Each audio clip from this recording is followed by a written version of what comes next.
Hello, everyone. I am very excited to be here today. We have a very special program indeed. My name is Kate Pozesnik. I'm the CEO and founder of Work, Personal Branding and Career Consulting, and I am super excited to kick off today's episode of Spilling the Tea for Career Success. We have a hot and steamy and insightful and inspiring conversation ahead for you today. I am stoked to introduce my guest. Her name is Karen Bigman. She is a certified menopause coach, midlife sexuality educator, and the host of the very provocative myth busting Taboo to Truth podcast. Now, she has a passion for empowering women and has a wealth of knowledge as a menopause coach and sexuality educator. And she's on a mission to break down the barriers that will liberate us to engage in open conversation about sexuality in the later stages of life. She has a very interesting personal history. She's going to tell us a little bit about that, and that your life does not have to end after menopause. So she's going to tell us a little bit about some of the things that none of us really like to talk about.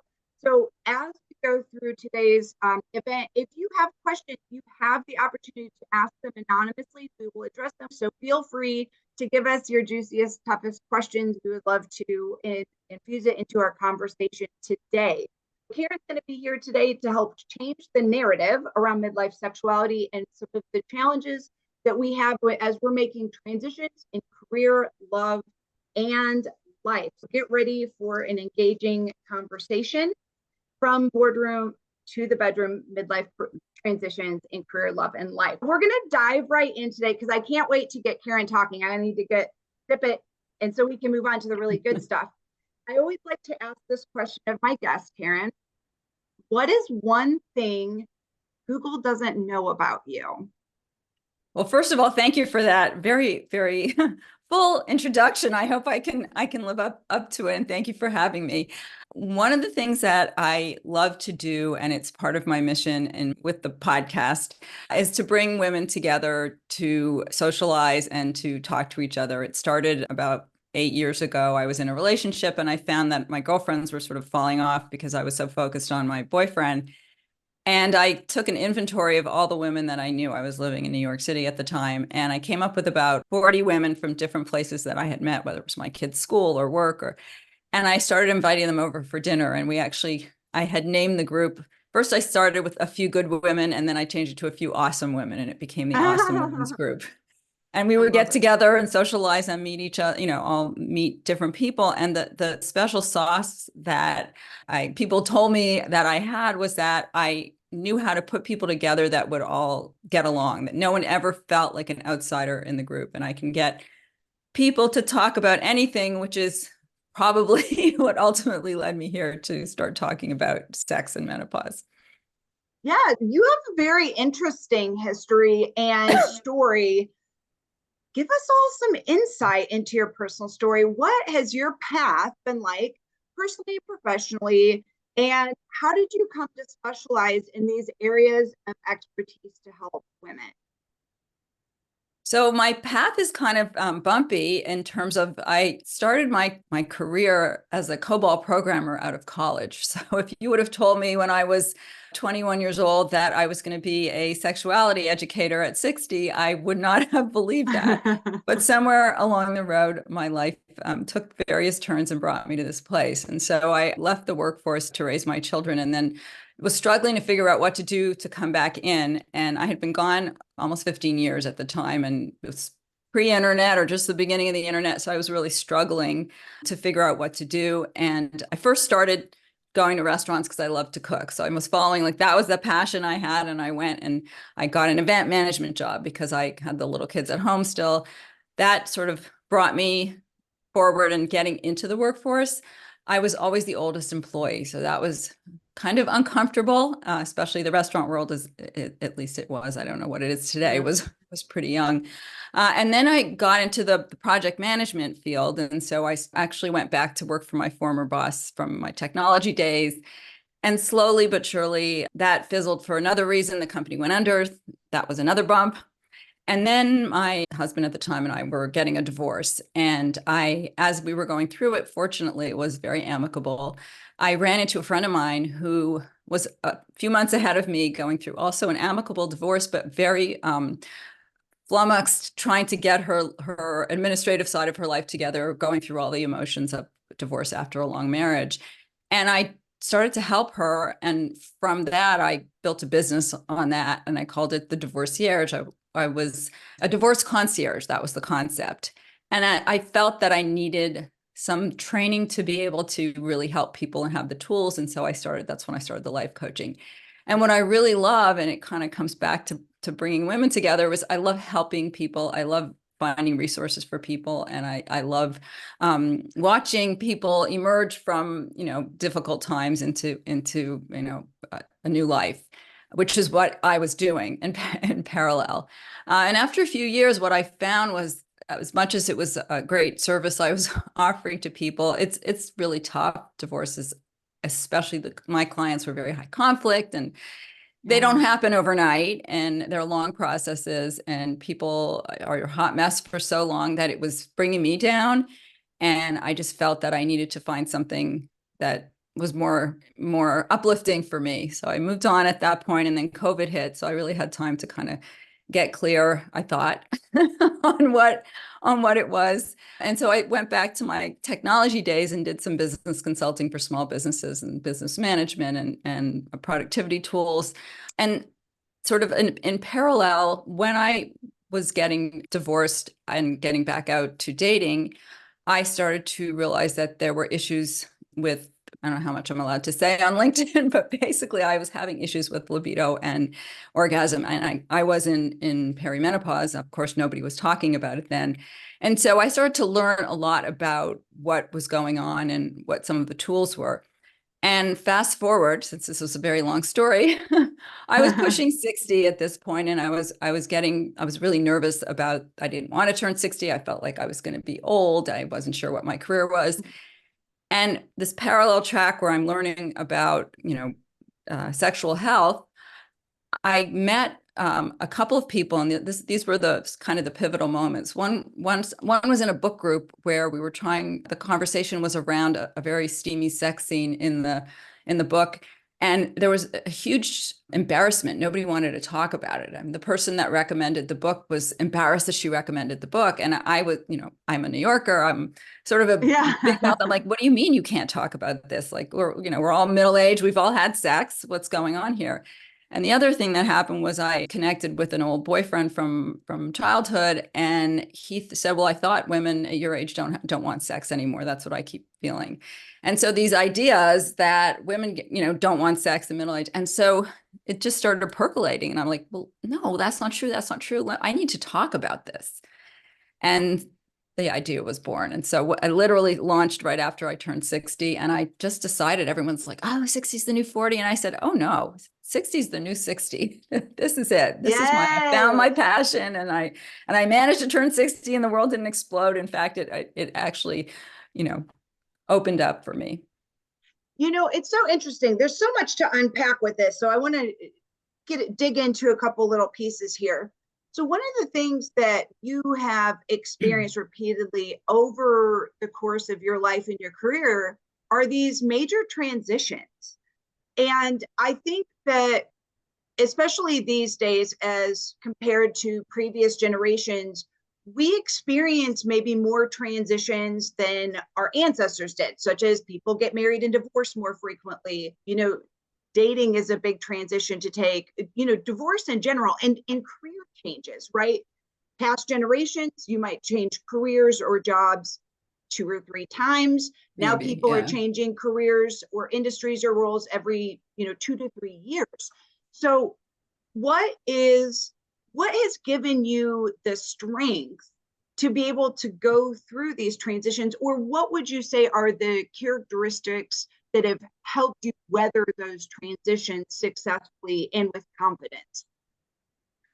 I think now I can look back and say that I was successful at doing it, but when you're in it, I think there was definitely a sense of desperation, and I don't know who I want to be or what I want to be. I think there's a lot of pressure to find your passion. starts, from where do you want to go to college? What are you going to do when you get out of college? You have a job. Where am I going to go next? There's a lot of pressure. And one of the things I think the life coach training, although I never really loved the one-on-one coaching, I much preferred it to talk to a group. It teaches you to kind of look at things from a different perspective and let go of judgment. And I'm able to now look back at each experience and say, what did I learn, instead of regretting? And that has really, really helped. And I'm also, one of the things I did a couple of years ago when I broke up with my boyfriend, and we were during COVID, I moved across the country, rented a place, which is where I now go back and forth. People were like, oh, you're so brave. You're so brave. I had one or two friends here, and I didn't realize how brave that really was. So I think that I just, you can't go backwards. You need to move forward. Like I can only wallow in self-pity for so long, because nobody lifts you out. It's up to you to lift yourself out. And I had a lot of therapy, which helped too. But it's all about just nobody's going to do it for you. There's no end game that's going to happen. That's going to, all of a sudden you're going to wake up and say, I'm there. It's great. It's a journey. It's an evolution, and everything is a learning experience. And I guess that's been how I got here. I thought that one of the things that's helped me through some major life transitions too is becoming comfortable with change in general, because that's all life is a series of changes, and is also becoming, and I think I've always been like this a little bit, but becoming even less risk averse. And in fact, sometimes embracing taking calculated risks, because I do think that that's where a lot of learning takes place, is when we're willing to put ourselves out there to move across the country. I moved similarly when I was 19 or 20 years old. I moved from Indiana to South Florida with only what I could fit in my 1989 Honda Accord. Wow. And so, at the time, it was out of necessity. My college experience was falling apart. My parents were getting divorced. I was a hot mess. And so it seemed like the only option was to move. And now in retrospect, I look back and I'm like, wow, that was kind of a ballsy move to make at a young age, without even realizing just how big of a change that would be for my life. But I found that becoming more comfortable with taking risks has really helped a lot.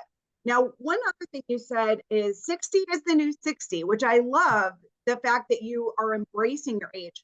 So what has inspired you, and maybe it's culmination of your life experiences, but tell us what inspired you to really embrace and be open about your age and stage of life? Because I think that's one of the things that makes you feel really authentic and relatable to others. I don't know. I don't know. I think in some ways, my late mom was a trailblazer, and I probably have a lot of characteristics of hers. She left Romania after World War II with her family. That's a whole long story, but basically at 19, they were living in Colombia. At 19, by herself, she went up to go back to Israel, as she was a Zionist, and to fight. And that trip for her was crazy. She got stuck in immigration. She got waylaid and stuck in New York. And she was an immigrant, didn't speak the language, went to Israel, and was one of the first women to graduate from the Technion with a civil engineering degree in the 50s. And so I think she really, her inspiration, and then she went back to work, which was not very common in the 70s. She went back and got a master's in psychology. And so I must have that watching her, and she had a very difficult marriage with my father. And so I think like all of that, something must have, inspired me to just keep going if she could do it. And there's so many people I've met along the way who've had such difficult challenges. And I also, some of the women I worked with in my divorce business too. I mean, I look at the stories. I was so lucky. My ex and I are still friendly, and he's remarried, and I'm happy for him. And my kids are strong and healthy and contributing individuals. And so I just think that all these things kind of, as you look back and say, well, wow, like I did a good job as a parent. My mom did a good job, whatever things I have from her, I got the good stuff too. And with each success, with each failure, and with each, or I don't like to call it a failure. With each learning, I find another way to get inspired. I don't know. I'm inspired by people that are like you. I'm inspired by people who start their own businesses and are successful, or who overcome difficult life situations. Yeah. So there are lots of different transitions. And today we're speaking specifically about women, but I noticed we have a lot of men who showed interest. I'm really grateful because I think it shows interest from men that they want to better understand women in not only their personal relationships and interactions, but also from a professional standpoint. What are some of the transitions that women experience, whether it's in their career or in their life or in relationships, that they've either come to you for guidance in your experience as a life coach, or more recently in your experience as a sexuality educator and menopause coach? We named divorce being one of the main ones. What are some of the other midlife transitions that we see women go through frequently? Well, I think women don't always know that they're going through the midlife transition of menopause because it starts very young. It actually starts for some women as early as in their late 30s. And in fact, there's more and more women. I think there's like 4% is the number I've heard of women start to go through menopause in their 30s and 40s. But many of us don't know some of the symptoms that we're having that are affecting our careers, or affecting our personal life, are actually menopause related. And sadly, a lot of medical professionals have not been trained on it either. And so a lot of women may be suffering physically, which is affecting whether it's their relationships or their work life or their kids or however they are. And that can have a really big impact without you knowing what it is. It affects your mood. It affects affect you physically with hot flashes. It can affect your sleep. I mean, there are so many things that perimenopause and really affects, and that is a huge transition. And men go through their own, I guess that we call it andropause. It's not quite as dramatic. I don't know as much about it, so I'm not going to talk to it. I mean, we see, of course, the most obvious ones are sexual issues, but for women, it's a whole host of things. And I think it's so important to recognize what is going on and to help for any woman watching to know that that is something that is not to be ashamed about. It's something that you are going to go through, and to learn and be aware of what the symptoms can be, how they might affect you, and to help educate people around you, such as your boss, your partner, your kids, about what you're physically going through that might affect how you show up in the world. Yeah. And it's so interesting that you bring this up, that a couple of things. First of all, that many medical practitioners are not up to speed on perimenopause and menopause. I personally experienced this myself, and you and I were chatting about this when we first got introduced. And this is how I initially became interested in this topic. I was talking to a couple of my female clients who are in their 40s, and both of them confided that they were having hot flashes and mood swings, kind of, forgetfulness. And we started talking, and I personally had also been experiencing severe night sweats. I'm in my early 40s. And when I brought this up to my physicians, and I say physicians multiple, I mean my OBGYN, my GP, and the medical facility that put my IUD in, all three of them said, you're too young to be having perimenopausal symptoms. Yet, when I was talking to my clients, one of them shared a supplement they were taking, an herbal supplement that she said made a difference in her early 40s in the night sweats. I started taking it, and within a week, my night sweats have subsided 100%. So my question to my medical practitioners was, well, if it's not perimenopause, what else is it? Because I've gone through every medication I take. It's not a side effect of any of these. Where's it coming from? And then it's alleviated by a product that is specifically tailored for women going through perimenopause and menopause. So I think that just goes to support your point, is that practitioners just don't know enough about it. And women, particularly at my age, don't know. We don't know that we're supposed to be looking for these signs. I thought there was something else entirely different going on, which is giving me a mental block. It's something I'm thinking about. I'm waking up sweaty every day, which is disgusting on its own. So it's literally impacting my ability to focus, my ability to feel comfortable in my own skin because I'm feeling gross. And so there are a host of things that come along with this. And if we don't know about to look out for these things in advance, I think we're doing ourselves a disservice, right? By getting the treatment, the resources, the support that we need to feel more like ourselves again. So, one of the other things you brought up was having conversations about menopause, about how it's impacting you and your relationships, you and your work life. How do you even broach this subject, right? I mean, it can be uncomfortable for even some of our listeners. They might be like, this is the first time I've really heard talking about this, openly and freely. How does someone have a conversation, which could be potentially feel embarrassing for us because it's not a topic that's talked about? How do we broach these conversations with people around us that need to know? Yeah, well, first of all, your story about your doctors not believing that you're going through menopause just gets me so angry because it's so frustrating. You think you're going to a gynecologist that they are educated, and apparently they get like a minute of education on menopause. Yep. So that's the first thing. I think the stigma that menopause means you're old is part of the problem. It's the same conversation. I always say we don't talk about our health properly. We don't learn sex education and name our body Yep. parts we don't know. I did not know until I started this work that the vagina is in the vulva. I never had really known what a vulva was. So, I mean, like, Yep. we really don't learn any of this stuff. And Yep. my first issue with, well, I had a couple of medical issues that were probably in retrospect menopause related, which was I had heart palpitations, had a full heart workup.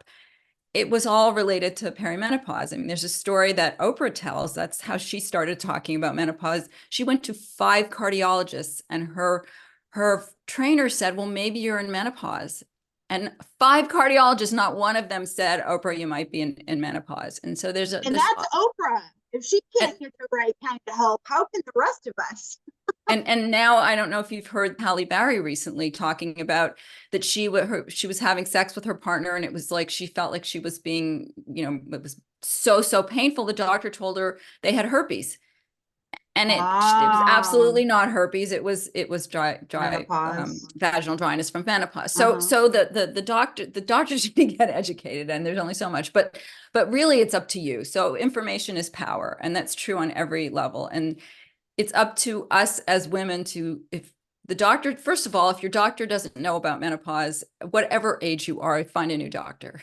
There's menopause.org, which is the National American Association Menopause Practitioner, something like that. They have menopause specialist practitioners. Hopefully in most of your areas, there are actually online facilities now that can help educate yourself, because that's the only way. And if you, I mean, tinnitus, when you hear ringing in your ears, is a symptom of menopause. Like, there are so many of these crazy symptoms that we wouldn't even know. So the first and most important thing is information, because the more you know, then you can go into your doctor's office if you don't have access to other kinds of doctors and say, look, here's the research, here's what I know, here's what's happening to me.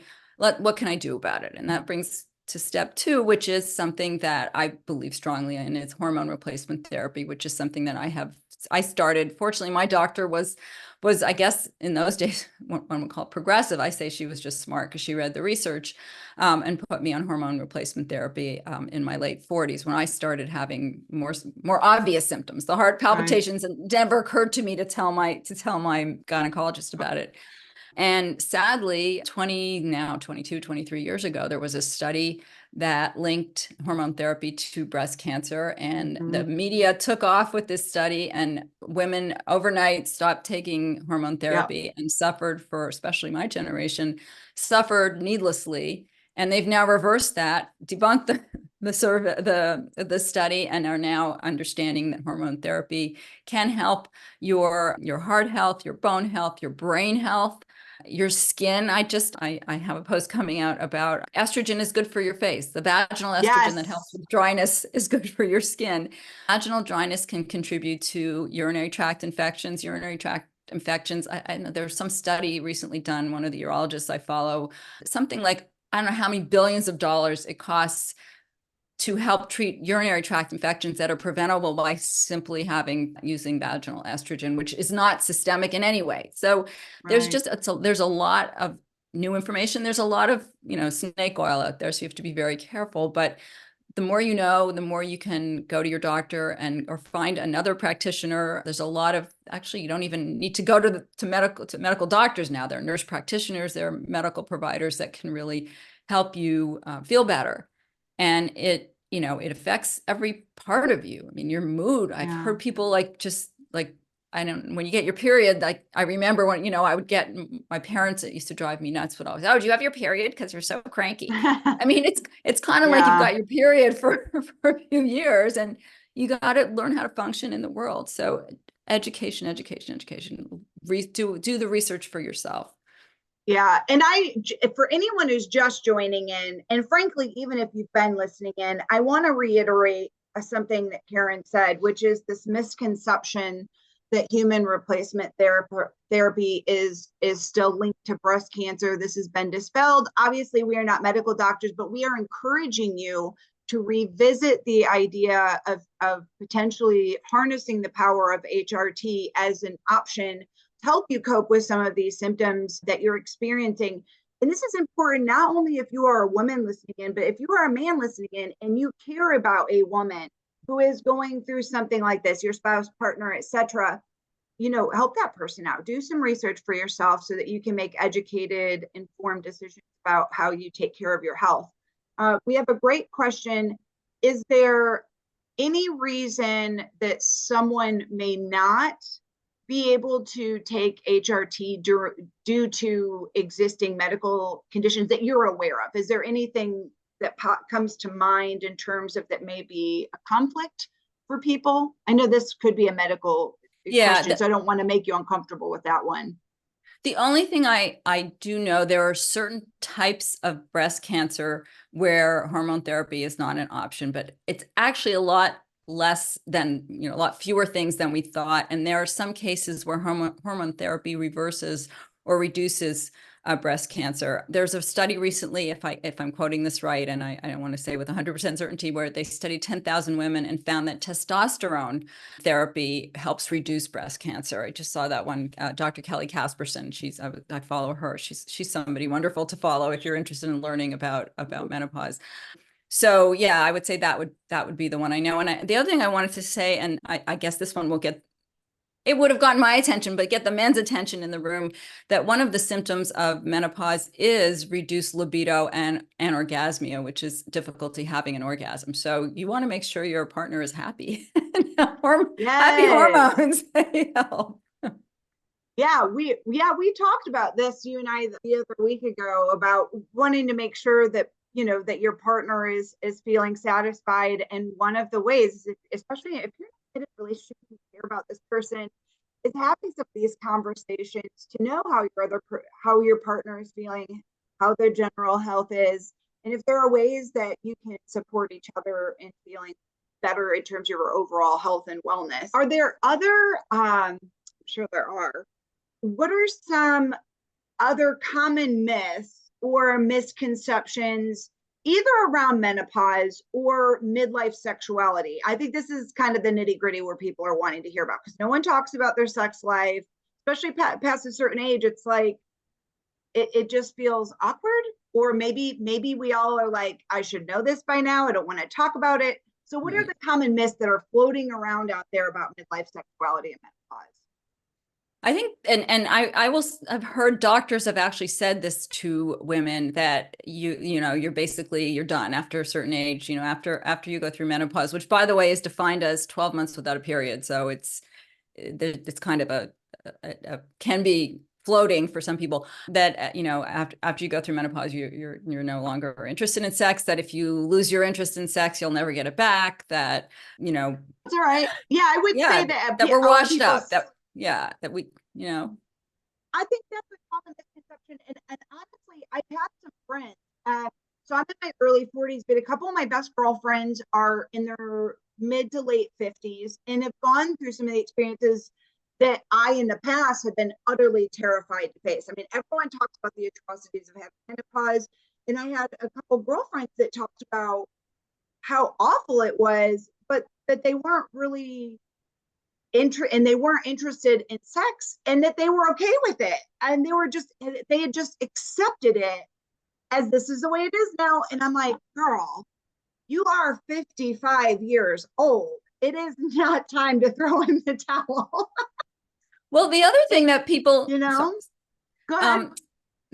your sexual health is just important as every other part of your health, because having sex it's good for your brain. It helps build your immune system. It helps build your physical, your body, your muscles, your aerobics, and it releases all these happy hormones that are really good for you. I just heard, I was just telling my friends a study. This was an observational study that someone told me about.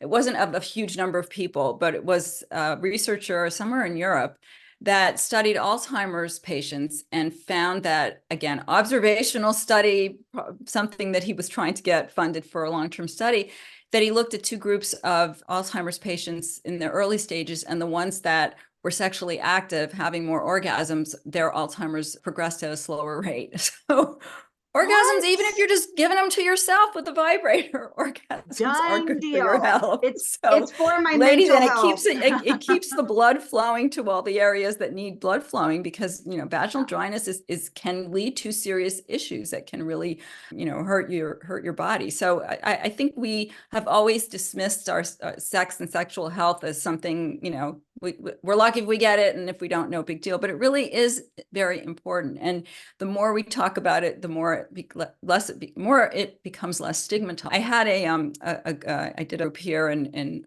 Newport Beach where I brought together, it was about 20 women, and I just got them talking, and it was just an amazing thing, because when you start to share, you're like, oh, wow, that's happening with you too. Oh no, like even, simple, even couples that are married that don't talk about things. I had someone come up to me at the end and say, look, I said things here that I don't even tell my best friend. And so the power of conversations, and having them, whether they're having groups online or meeting in person, and just sharing stories, and we're all going through it, and there's power in numbers, and power in may I quote Hillary Clinton, it takes a village. It really does. It just makes everything better. And I'm one of the biggest proponents of online groups, such as on Facebook. I'm in a couple women's groups that are just general women's, dialogues, but I'm also in some ADHD groups as well. And what I have found is, this doesn't necessarily account for me, but it will for some of our listeners, is if you are a bit shy about having these conversations, even with your closest girlfriends, one of the safest places you can go is an online group and post anonymously, and just you can put your story out there if you just need to vent, if you need or want to hear other people's stories for validation, you can do that. But for some people, if you're just diving into being more comfortable about talking about your sexuality or your midlife health challenges, this could be a place to at least feel like you're part of a group that understands what you're going through. So I'm a big advocate for that. Now, I got to dive into this. Oh, yeah, go ahead. Can I just interrupt for one second? The one caveat Yeah. I would make about that is Dr. Facebook and Dr. Google are not experts.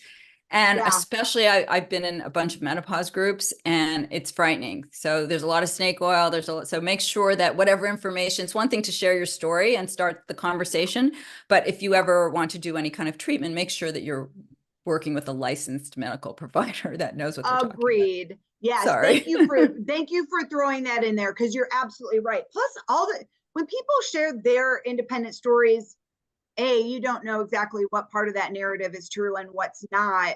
It also can make people not seek certain treatments because someone says it doesn't work for them. I have found this with other health, forums that I've been on, where, that can be a problem. Now, I want to pivot, because I have another fun topic that I want to cover with you, because I fall into this category too. Dating post-divorce. I mean, Yes. it's already hard, right? And then as you get older, there are health challenges that come into play. So then on top of having the normal relationship conversations, you're having conversations about sexuality, your needs, what your expectations are. So what advice, and this could be very general about dating post divorce, but what's your general advice for getting back out there after a divorce, whether it's amicable, shitty, whatever? What's your suggestion for people who are going through this and are trying to re-enter the dating world? So you attract what you put out, even online.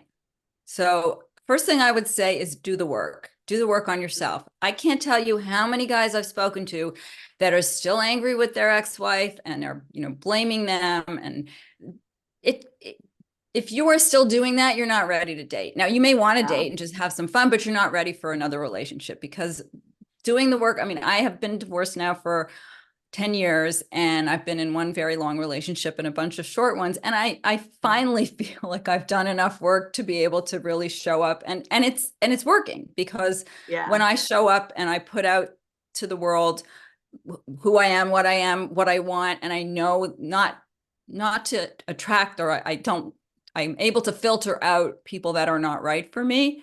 It makes a world of difference. And I think so many people think it's easy because you just get online and you swipe and you swipe and you swipe. And, there's so many people. And then from the other side, I think there's some people feel like online dating is the worst. And I actually really like it because I think that, yes, there's a lot of people out there who aren't serious, but it also gives you an opportunity to meet people that you never would have otherwise met. And I've met some wonderful people. I've met some schnooks, but I've also met some wonderful people.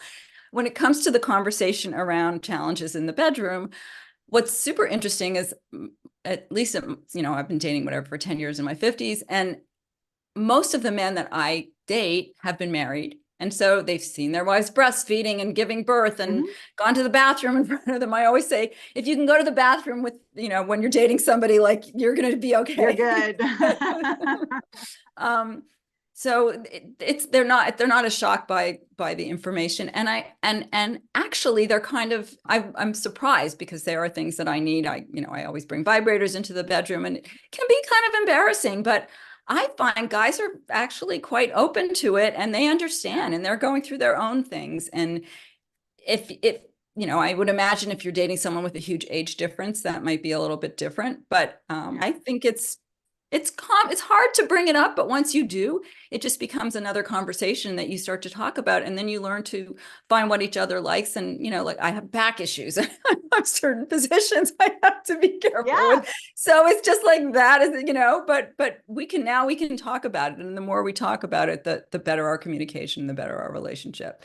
I've learned a lot. I'm in this program to become a certified sexuality educator, and learned a lot about alternative lifestyles and relationships. And one of the things that I understand, especially people who open their relationships or people who are practicing a kink lifestyle, there's an enormous amount of communication that happens up front that we as cisgender, heterosexual, monogamous people we just assume we're all going to get in the bedroom and things are going to work. And that communication is Emily Morse, who has a podcast, Sex with Emily. She says communication is lubrication. And it is so true. Yeah, I would agree. It's interesting because I have had, and this is totally anecdotal, but I have found between dating multiple generations, and I don't date super young, but I would say men in their late 30s all the way to men up in their late 50s. So that would be my age range for dating. And I have found, interestingly enough, that the younger men tend to be more open to these types of conversations than the older men. Now, there could be a few underlying factors.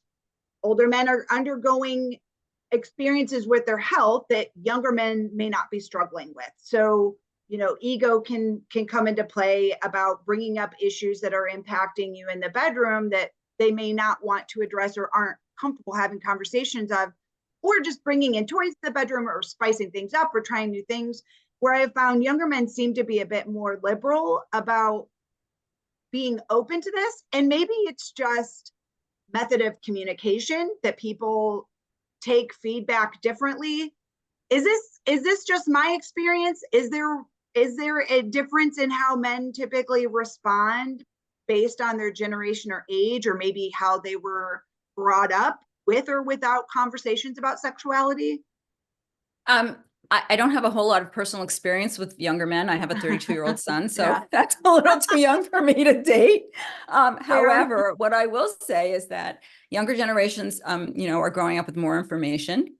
It's the good news and the bad news. Sex addiction or porn addiction, that whether or not that's diagnosable is another story. But there's a huge problem with it in college college age men, because they've grown up on porn. And so I think there's more, they know more, but and that the other thing is, that's kind of a beautiful thing, is they're learning more about gender fluidity, sexual fluidity, relationship fluidity than I'm just learning it now in Right. my 60s. So I think Right. that makes for easier conversations, because it's not, I mean, I I have 20-something-year-olds that follow my podcast that tell me they're learning something. So it's just a different world where I just did a post on this the other day, that like even I find it sometimes uncomfortable to have the conversations in person.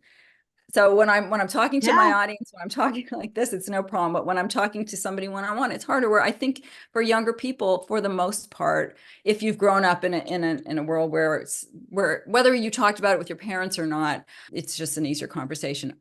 But that Yeah. being said, people who've grown up in a very religious environment where they were told that masturbation is bad and all that, that is a huge issue. And I've seen that Yeah. in the bedroom in older men, where that Yes. religion they don't realize the religion is coming in, but at some point when you start to have the conversations, it comes back. So that's why I say do the Yeah. work.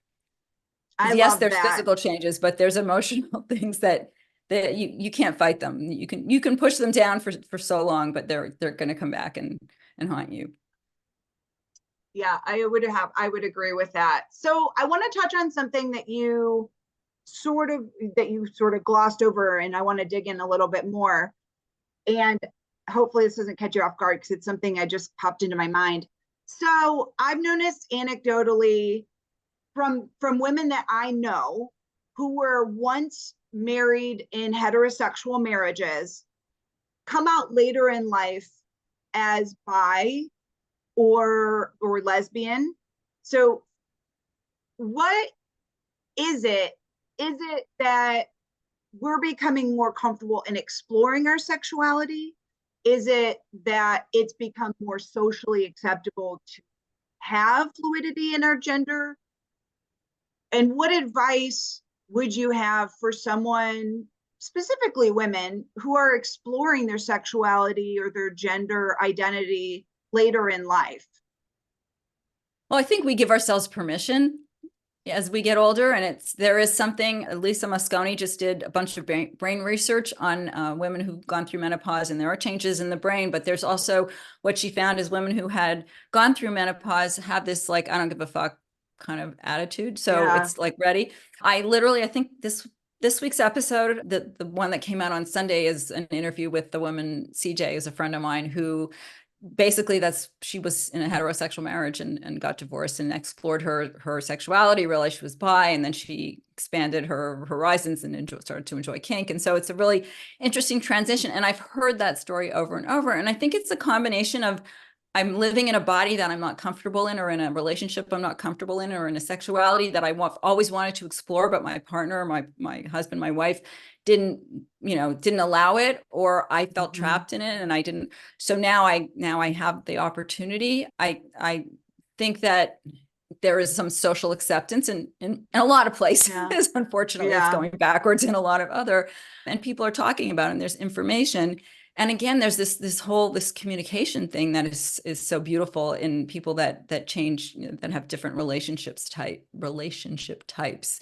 So I say, like, whatever floats your boat. I did an episode. It's one of my most listened to episodes, called Can Consensual Non-Monogamy Save Your Marriage? I even think it's something that people might consider, who are in long relationships, whether it's just from a form of voyeurism or swinging or opening. However, you know, there's ways to do it as best you can. I mean, it's not for everybody, but I think it's so worth exploring. Why not?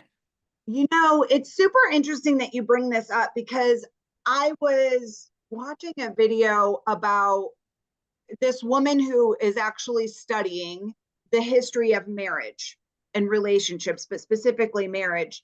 And that when marriage was constructed as a bound legal transaction, people were not living till 90 years old. They were maybe living to 30 or 40.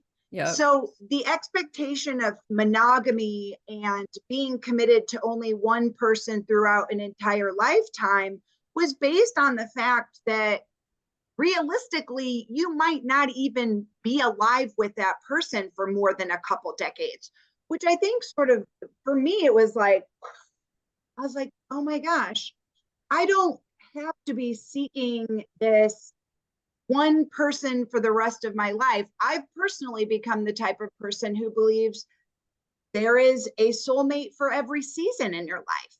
That's what works for me. That's what makes sense to me. It's been my personal experience, is that because I've evolved so much over the years, that who I am and what I attract has become different. And that means usually that a different type of person is the most appropriate in my life. And so I think even the way that we look at relationships and what our expectations are for even the structure of them has become much more fluid, which for me is very validating. It makes it feel so much less pressure in the dating world, which is already a very difficult place, regardless of what your age is. Right, right.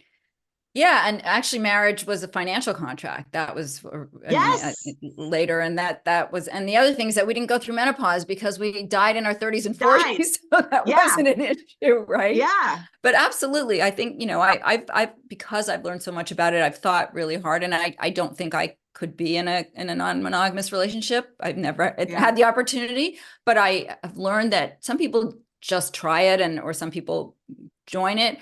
But there's actually people that are oriented towards multiple partners, that they feel that they're, from when they're very young, that they were never comfortable with just one partner, that they may want, whether it's polyamory, where you're sort of equal in you love and sexuality, or just, there's all these different terms for it, where you're just open in general all around, whatever floats your boat. But if society tells us, like, we are socialized to believe that marriage is the goal, monogamy is the goal, the sun is going to shine and set with this one person for the rest of our lives. And I think that's bullshit. I'm sorry. Yeah. It works for some people. And I, you know, like, I think it's amazing. And I would imagine the couples that really are very strong for their these very, very long relationships, they probably have great communication and great sex, because that contributes to better relationships. And again, you know, being able to be adventurous and try new things. I can't remember the exact quote, but Esther Perel, who is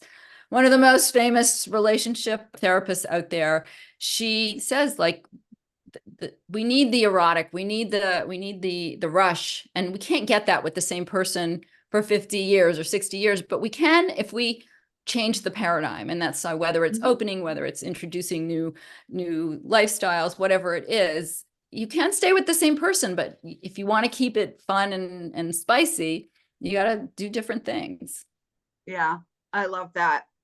What are, as we round out our conversation, because I want to leave a few minutes at the end to give contact information, all that out, because we're talking about transitions. What are some tips that you have for making a pivot, whether it's in your love life, your personal life, you know, your personal relationships, or even your career?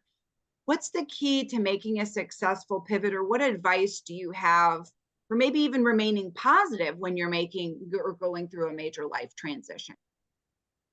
I think the most important thing is, if you feel like you are not comfortable where you are, is to change it. And I think when I decided to close the divorcierge, it took me a while to figure out what wasn't working. And what wasn't working was that Yeah. I wasn't enjoying it. And I felt like I'm failing. I'm going to be one of those statistics of small businesses that doesn't Yeah. make it, and whatever. And I just had to say, like, if I had not done that, if I had not experienced those 5 years, if I had not gone to life coaching school, if I hadn't met these incredible people along the way, if I hadn't learned the system of how divorce works and what the challenges are, and how the legal system works, I could not move on to the next thing. And so again, what did I learn?